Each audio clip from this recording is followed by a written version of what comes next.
My name is Evelyn Cross. I'm 36 years old.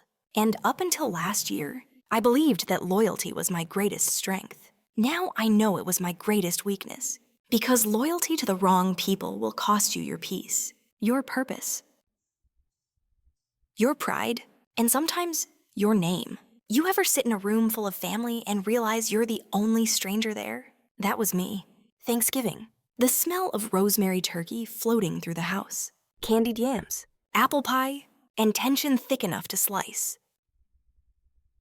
My sister, Camille, was retelling a story that I wrote. Not a literal story, a lived one. Mina. Twisting my sacrifices into sabotage, my silence into arrogance, my distance into guilt. I didn't speak. I didn't correct her. I just stared at my plate while she carved my character to pieces in front of people who once used to know me. Because if life has taught me anything, it's this: the ones who will hurt you the most usually start with the same last name. Camille was always the chaotic one, the kind of girl who could shatter a wine glass, cry about the cut on her hand, and somehow get you to say sorry for not catching it midair. She lived in extremes, either adored or abandoned, and either way, someone else was always to blame. I was the stable one, the quiet fixer, the emergency fund in human form. We're 3 years apart, but it always felt like 3 lifetimes. While she was skipping college classes to fly to Coachella, I was working 3 jobs to finish nursing school. While she was maxing out credit cards on crystals and manifestation retreats, I was saving every penny to buy our mom a better wheelchair after her stroke. I used to think if I worked hard enough, gave enough, forgave enough, she'd see me. Respect me, maybe even love me without strings. But people like Camille don't see love unless it costs you. And even then, it's only valid until the next crisis. For a long time, I believed that enabling was kindness. I thought bailing her out again and again was love. Yeah, rent payments, car repairs, therapy she never attended. She cried. I paid. She promised. I hoped, but hope without evidence is just delusion. The breaking point wasn't loud. It didn't come with a fight. It came with silence. The kind that settles in your bones and whispers, "You're being used." And one day, after Camille called me at 2 a.m. to ask for money to pay off a fraudulent Venmo charge, one that matched the price of the shoes she posted the same day, I didn't say no. I just didn't answer. And that was all it took to go from sister to villain. Suddenly, the group chats grew quiet. Cousins who used to laugh at my jokes started missing the messages. My aunt, who once called me her rock, posted a meme about cold-hearted career women forgetting family. At first, I thought I was imagining it, but resentment has a way of echoing, and the volume turned up every time I tried to stay silent. Camille had rewritten the script, and in her version, I was the ungrateful success story, the sister who forgot where she came from, the one who judged her for not having it together. I was no longer Evelyn, the one who watched our mother slip into paralysis and took care of her for years, while Camille bounced from boyfriend to boyfriend. I was Evelyn, the emotionally distant robot with too much money and too little heart. And then came Ryan, Camille's boyfriend, the golden retriever type, smiling, loyal, too pure for the chaos he'd landed in. At first, I barely noticed him, just another name Camille brought to Christmas. But he wasn't like the others. He remembered birthdays. He offered to wash dishes. He asked real questions. The night it all shifted was ordinary. A Sunday, rain tapping on my apartment window like it was trying to wake me up from a life I didn't know I'd been sleepwalking through. I was on my 2nd cup of chamomile when Ryan texted me. Not Camille. Me. Hey, I know this is weird, but can we talk? Just us. I stared at the screen, and in that moment, I knew something was coming, something heavy. We met at a quiet diner on 5th Street, the kind of place where secrets feel safe because nobody there cares enough to listen. He looked nervous, eyes darting, hands fidgeting with the sleeve of his flannel. "Evelyn," he said, voice low. I didn't know who to talk to, but I can't hold this anymore. What he told me unraveled everything I thought I knew. Camille had been keeping a file. Screenshots of old texts, selectively edited snippets of voicemails cut to sound like threats. Even my LinkedIn bio twisted to support a claim that I was mentally unstable. Vindictive and emotionally abusive. She's been showing it to people, Ryan whispered. Your family. Her friends. Her therapist saying you've been gaslighting her for years. I couldn't speak. He continued. She told me she's going to file for a restraining order, that it's the only way she'll get the inheritance early. What inheritance? I asked. He looked confused. From your grandmother. The house. She said you're blocking the sale. I felt the room tilt. My grandmother's house had already been sold 3 years ago. To pay for the same retreat, Camille swore was sponsored by a brand. It wasn't just lies anymore. It was a campaign. She told me if I didn't go along with it. Ryan said she'd tell people I'd hit her. The air froze. So did I. That's when I realized Camille wasn't just rewriting the past. She was inventing a war. One where the truth was optional. One where character was currency. And she had just tried to bankrupt mine. I drove home that night in silence. Hands shaking. Headlights blurry through unshed tears. I wasn't angry yet. I was something deeper. A grief that didn't come with a funeral. A mourning of a relationship that never really existed the way I thought it did. You see, the betrayal that breaks you usually isn't the loud one. It's the quiet realization that someone you protected, fed, forgave, would watch you burn. Just to keep their hands warm, I sat in the dark that night. No music, no light, just the hum of the city and the slow ignition of something I hadn't felt in years. Resolve, not revenge in the petty sense, but the kind that says, you don't get to define me anymore. You want war? Fine, but mine won't be fought with gossip or guilt. It'll be fought with proof. With clarity. With receipts. With restraint. The kind of war where silence is strategy, and truth is a blade sharpened by patience. And just like that, I began to gather everything. The first thing I did was call my lawyer. Not to sue, not yet, but to understand the rules of engagement, document everything. She said, start from the beginning. Every transaction, every message, every time you helped her, build a timeline. So I pulled 8 years of financial records, transfer after transfer, rent, cell phone bills, groceries, a loan for her car I was still technically paying. I'd given her nearly 112,000 over the years, not counting the therapy sessions I prepaid and she never showed up to. And then I found the text messages, hundreds of them, screenshots that, in context, were harmless but edited, weaponized. One of them read, you need to get it together. I'm not going to fix your life forever. To the untrained eye, it might sound cruel, but the full exchange was about her quitting her job for the 4th time in a year. She'd cut the part where I said, I love you, but you need to get it together. I'm not going to fix your life forever. I knew what she was doing.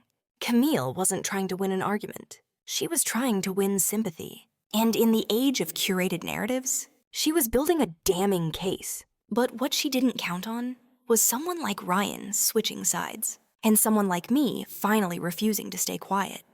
For a long time, I didn't tell anyone, not even my parents, because how do you explain that your sister, your own blood, is creating a fictional version of you?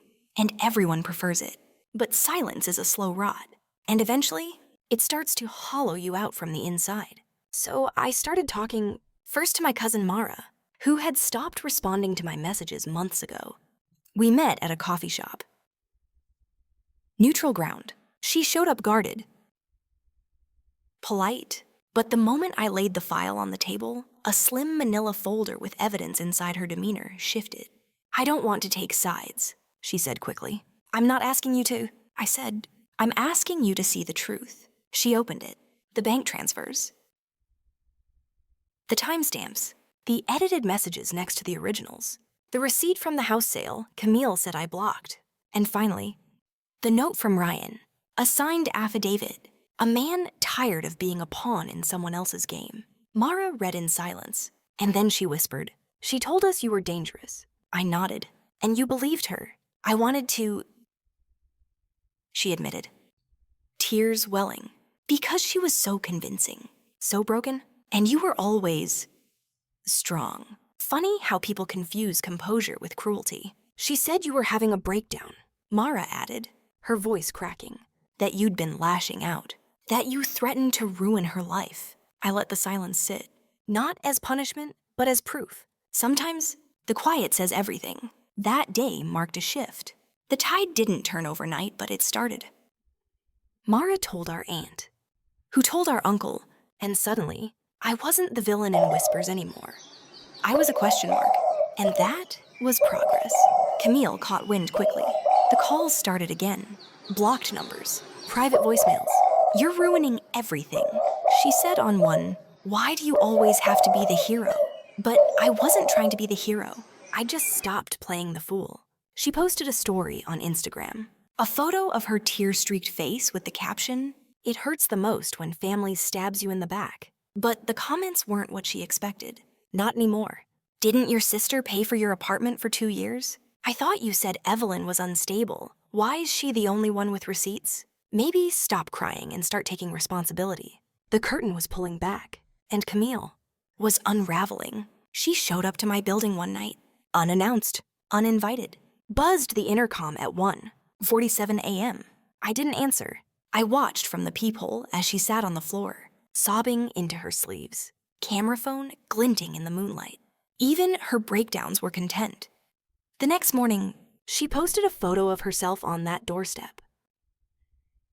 Captioned, "I came to say sorry." She left me in the cold, but what she didn't post was the fact she keyed my car on the way out. Security footage caught everything, and that was the last straw. I filed the restraining order that afternoon. Not out of hate, out of necessity. Because love without limits isn't love. It's self-destruction. My parents called in disbelief. "What happened to you?" My mother asked.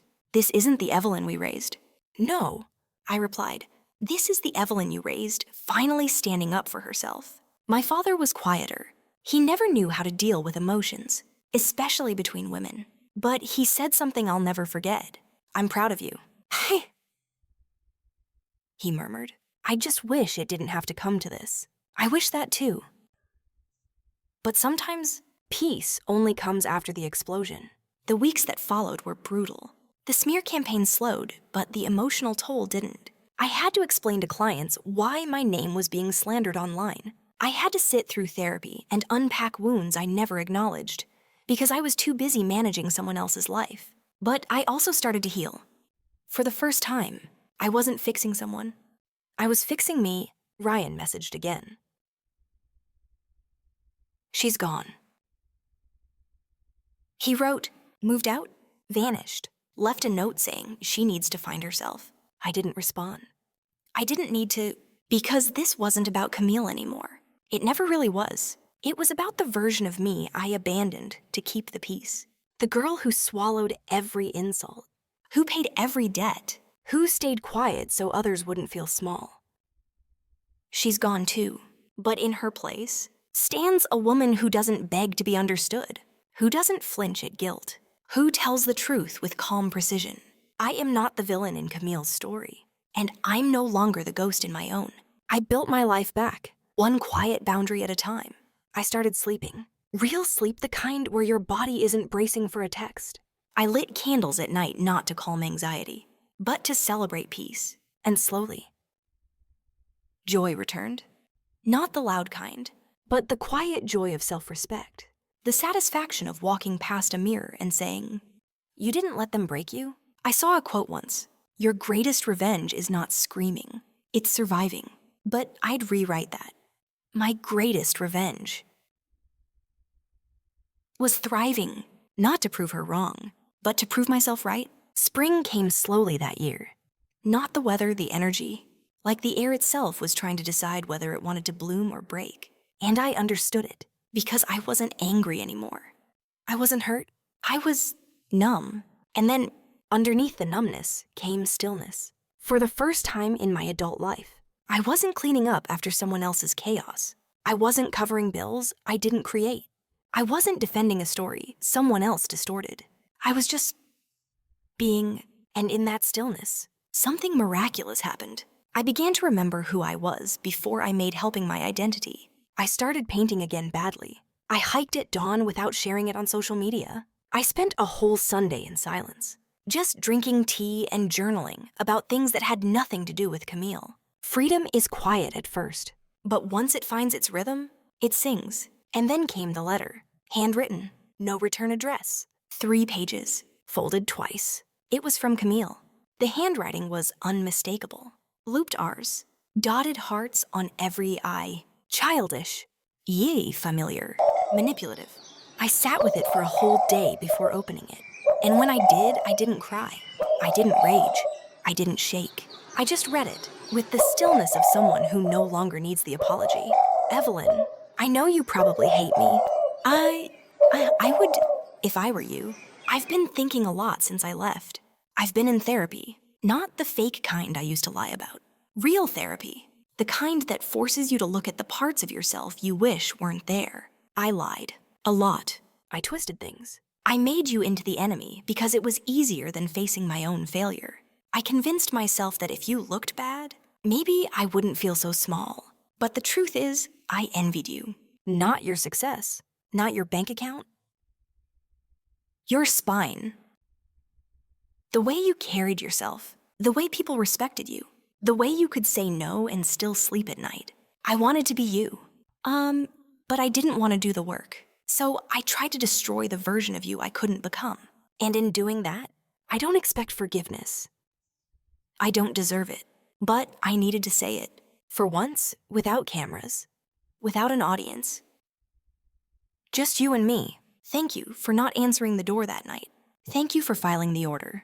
Thank you for cutting me off. It saved me, even if I hated you for it. Camille. I folded the letter, not angrily, not sentimentally, just folded it and placed it in the back of a drawer, because it wasn't time yet. Forgiveness is not a door you walk through because someone knocks. It's a field you till from within. You water it, you wait, and one day, you realize the ground no longer shakes when their name is spoken. I didn't write back. I didn't call. I just let the silence hold her. 2 months passed, and then Mara, my cousin, texted me.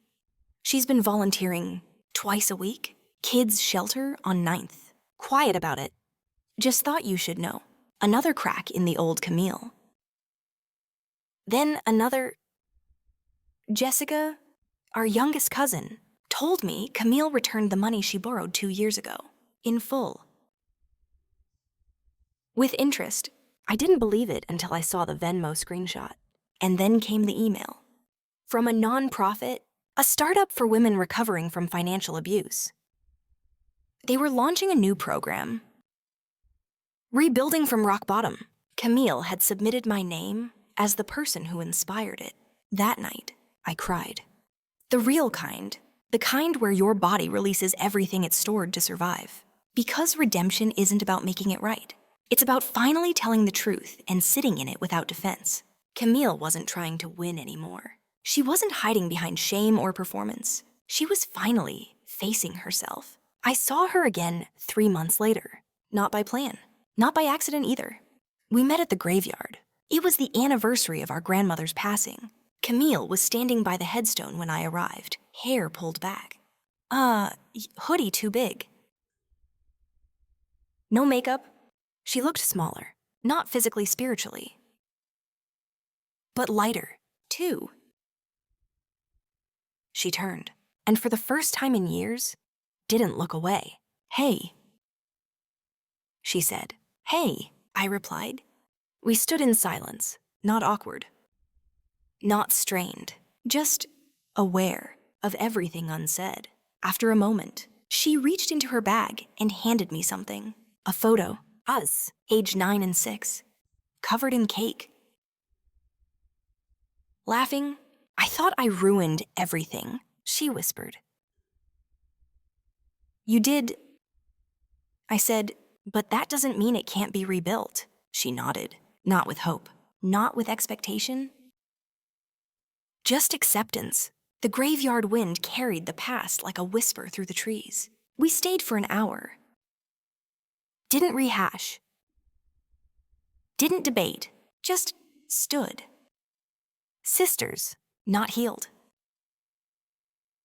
But human, when I left, she didn't ask to follow.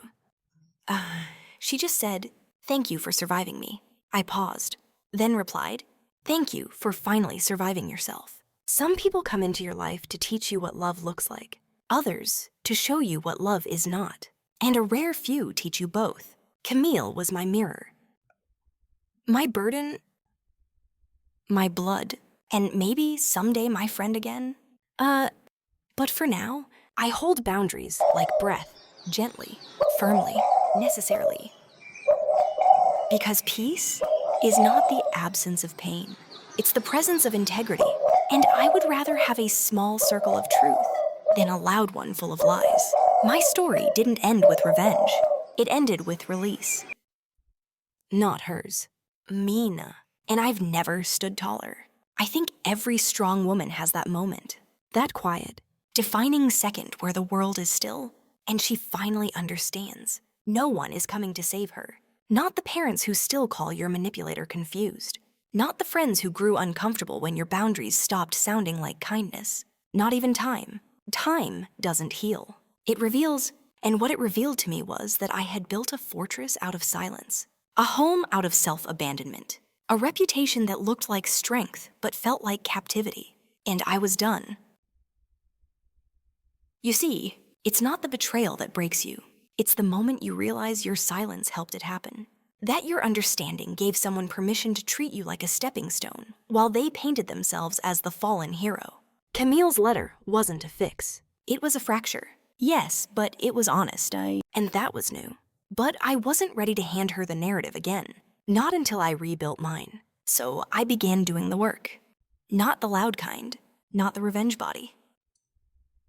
Revenge job, revenge vacation aesthetic the world celebrates. I rebuilt my internal scaffolding. I unpacked my loyalty wounds in therapy. I stopped performing resilience and started living authenticity. I started saying no without an apology attached. Stopped over-explaining. Stopped shrinking my light so others could feel taller. Do you know how terrifying it is to tell someone you love that your love now comes with conditions? That the free refills of grace are no longer available? It's terrifying and necessary. Because the version of me Camille hurt the most wasn't the woman in court filing for protection. It was the little girl who kept thinking, if I love her harder, maybe she won't leave. That girl needed me now, not as a fixer, but as a protector. I wrote her a letter, not Camille. The little me. Dear Evelyn, I'm sorry I ignored you for so long. I'm sorry I made you perform. I'm sorry I put other people's peace above your pain. You don't have to prove anything anymore. You don't have to earn love by losing yourself. From now on, you're safe with me. I cried the entire time, and when I finished, I lit a candle, watched the wax pool like old wounds melting. There's a line I love. It says, when a woman finally learns to walk away, the universe aligns to catch her. It's true. Once I cut the cords, the dead weight fell, and in that space, life expanded. My business tripled that quarter, not because I worked harder, but because I wasn't leaking energy into dysfunction. I reconnected with friends I'd unintentionally abandoned while managing Camille's chaos. I hosted a dinner with no hidden tension, no passive-aggressive digs, no silent treatment, just wine.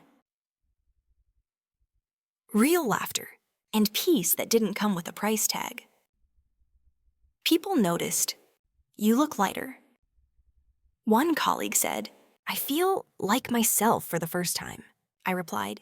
Camille reached out again, this time, through my therapist, a letter, typed, sober yan sichiter bursir. Considered, I'm not asking for a relationship. I'm asking for your blessing to keep becoming someone who can be proud of the damage she's no longer causing. It wasn't a request for a reunion. It was a signal. She was finally letting go of her entitlement to my forgiveness. That was the truest apology I'd ever received. So I wrote back, Short, clear. Keep going. Heal fully. Do not return to what broke both of us. That was it. No promises? No loopholes. Just a boundary held with grace. 3 weeks later, I was invited to speak at a women's conference. The topic, resilience without self-abandonment. I stood on that stage, lights warm on my skin, and told a room of strangers the story I once thought would destroy me. The story of loving someone so much, you almost forget to love yourself, of pouring from a full heart into a bottomless well, and mistaking the echo for connection. And then I said something I never thought I'd hear myself say out loud. I am not ashamed of my scars. I am ashamed it took me so long to stop letting others reopen them. There was silence, then applause, then tears, because everyone has a Camille. A person they gave too many second chances to. A person who called their strength cold, their independence selfish, their boundaries cruel. I finished my talk with this. If you must choose between peace and being liked, choose peace. The people who truly love you will adjust. Afterwards, a woman approached me. Middle-aged, tired eyes, she whispered. I thought I was alone. You're not.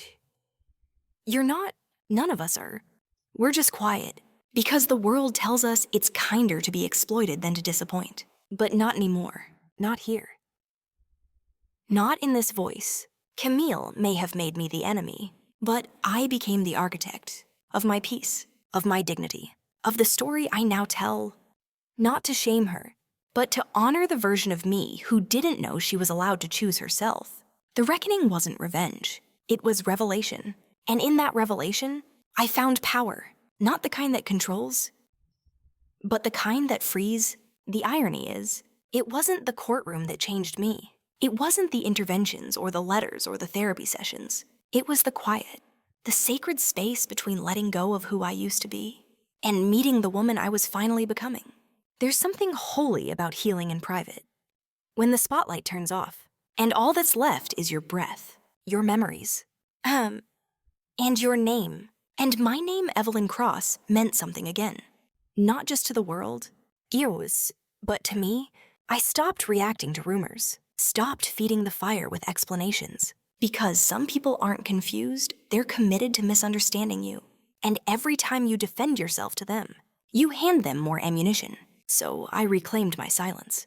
But this time, it wasn't fear, it was mastery. When Camille's latest whisper campaign made its rounds through a family wedding, we both weren't invited to's. I didn't flinch. I didn't rush to correct the record. I didn't screenshot or call anyone. Because I was finally playing a different game, one that didn't require character witnesses, only character. Let them talk. Let them believe what helps them sleep. My peace is not on trial anymore. People say forgiveness is for you, not the other person, but they leave out the truth. Forgiveness is not the beginning. It's the reward, after the rage, after the boundaries, after the confrontation and the exit and the grief. Only when the wound has closed can forgiveness step in and say, you did the hard thing, now let it go. And when I finally forgave Camille, it wasn't in a letter. It wasn't on a phone call. It wasn't even in her presence. It happened one morning in April. I was standing in my kitchen, barefoot, holding a mug of chamomile and honey, and I just exhaled. And in that exhale, I whispered, I forgive you. Not for her, but for the parts of me still chained to what she'd done. Forgiveness, for me, meant I could walk past someone mentioning her name and not feel like I was being stabbed. It meant deleting the backup folder of evidence I had been too afraid to release. It meant no longer fantasizing about vindication. Because I didn't need it. I had something better. Freedom. You know you're healing when your compassion returns, not for the person who hurt you, but for the version of yourself that stayed too long. I look back at her now, the me who kept giving and justifying and pleading for peace in a war zone. And I don't hate her. I honor her. She was brave in the only way she knew how. She survived without the tools. She held the house together while it burned around her. But I'm not her anymore. I'm not the ATM in a blazer. I'm not the good daughter who swallows injustice to keep the family group chat intact. I'm not the fixer who sacrifices sleep and self-respect to keep someone else from falling. I'm the boundary. I'm the voice. I'm the silence that speaks volumes. I'm the consequence they never expected to show up with receipts and a lawyer. And in becoming that woman, I gave permission to others to rise too. Because when one woman breaks a generational pattern, she sends shockwaves through every line of pain that came before her. I got emails, hundreds of them, after the conference. After the podcast interview, I finally said yes to. After I stopped being afraid of my own truth. Thank you for saying what I couldn't. My sister is my Camille. I've felt so alone. Your story gave me the courage to set my own boundaries. I wasn't alone anymore. None of us were. Camille didn't ruin me. She revealed me. She revealed the parts I had buried beneath duty. She excavated my spine with every betrayal. She was the fire I didn't ask for, but that fire forged steel. A year after it all exploded, I received a package. No note, just a framed photograph. It was that same childhood photo Camille had once handed me at the cemetery. But this time, it was reframed literally. Matte gold, elegant, subtle, and behind the frame, tucked quietly inside, was a post-it. I'm learning to become someone you'd want to stand beside again. I'll wait as long as it takes. I didn't cry. I smiled. Because this time, I believed her. Not because of her words, but because she hadn't asked for anything. Growth doesn't always mean reconciliation. Sometimes it means standing in separate gardens, both finally watered, both finally blooming. I placed the photo on a shelf in my hallway, not as a memorial, but as a milestone. The day I stopped pretending, the day I stopped begging, the day I stopped bleeding for someone who called it love. That's what recovery looks like. Not perfect, not linear, but honest. And honesty, my friend, is the greatest revenge of all. There's a moment in every healing journey when you look around and realize nothing is burning anymore. No inbox full of panic texts. No late-night calls filled with crying and blame. No carefully worded messages from family trying to stay neutral. No shattered glass disguised as love. Just calm, and you almost don't know what to do with it. Because when chaos was the rhythm of your relationships, peace can feel suspicious. I used to call that discomfort guilt. But it wasn't guilt. It was withdrawal. From drama. From manipulation. From being needed in all the wrong ways. And it took me a long time to learn. Not all responsibility is mine just because I have the capacity to carry it. You can be strong. You can be capable. You can be calm under pressure. And still say, this isn't mine to fix. That became my new mantra. I stitched it into every interaction, every invitation, every phone call from a cousin asking if I could just talk to Camille one more time. No.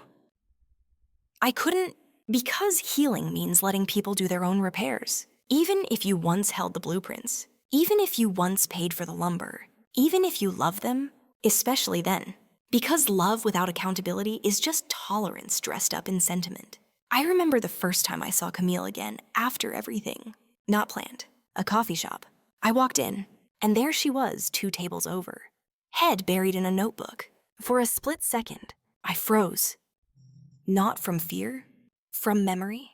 Because trauma doesn't always show up as screaming. Sometimes it's the quiet remembering of what it cost you to become this version of yourself.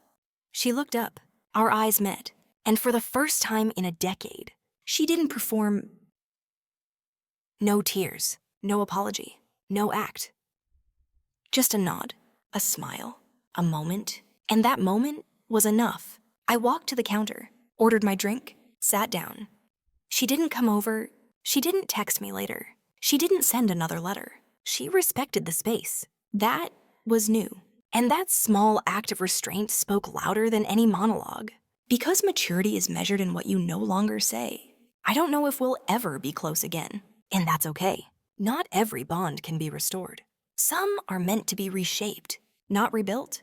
I think we mistake reconciliation for returning to what once was. But what once was is gone. And trying to bring it back dishonors the work it took to move forward. The truth is, some people love the old version of you. The one who overextended. The one who absorbed blame. The one who kept the peace by forfeiting her needs. And when you shed that version, they grieve their control, they call it your change. But what they mean is your evolution exposed their comfort. Let them grieve. Let them call you distant, cold, unforgiving. You're not here to soothe their opinion. You're here to honor your own survival. That's what I've done. Quietly, daily, relentlessly. I've honored my survival by creating a life that no longer demands I be anyone's cushion. By choosing relationships that feel like nourishment, not negotiation. By saying yes only when I mean it, and no without writing a novel afterward. I travel now, not to escape, but to experience. I write, not to process pain, but to document strength. I laugh, loud, full belly, without checking who's uncomfortable. I love deeply, but wisely.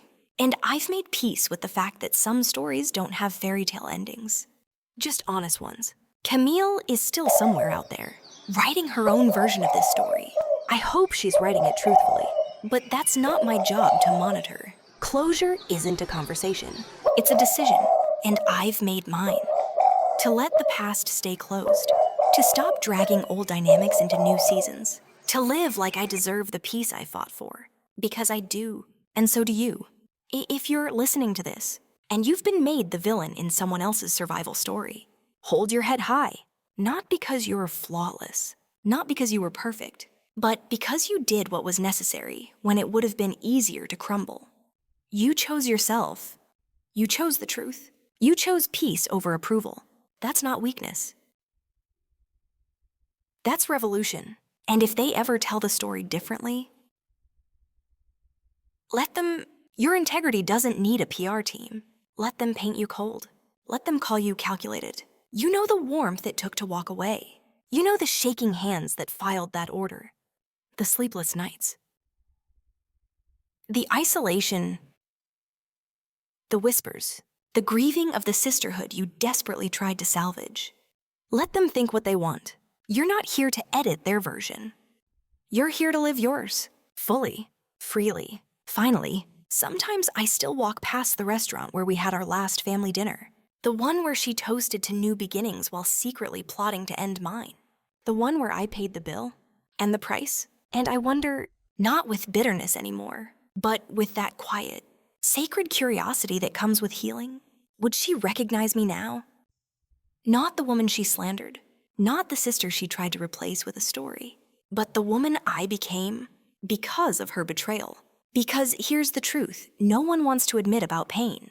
Sometimes it's the thing that wakes you up. Sometimes it's the thing that teaches you what love isn't. Sometimes it's the force that breaks your foundation. So you can finally build your own And when I built mine, I built it out of truths too heavy for lies to carry. I built it out of late night journaling and early morning boundaries, out of canceled obligations, out of unreturned calls, out of the decision to stop proving I was the good one. Because I realized I don't need to be good in their version of the story. I need to be free in mine. I stopped asking myself, why would she do that?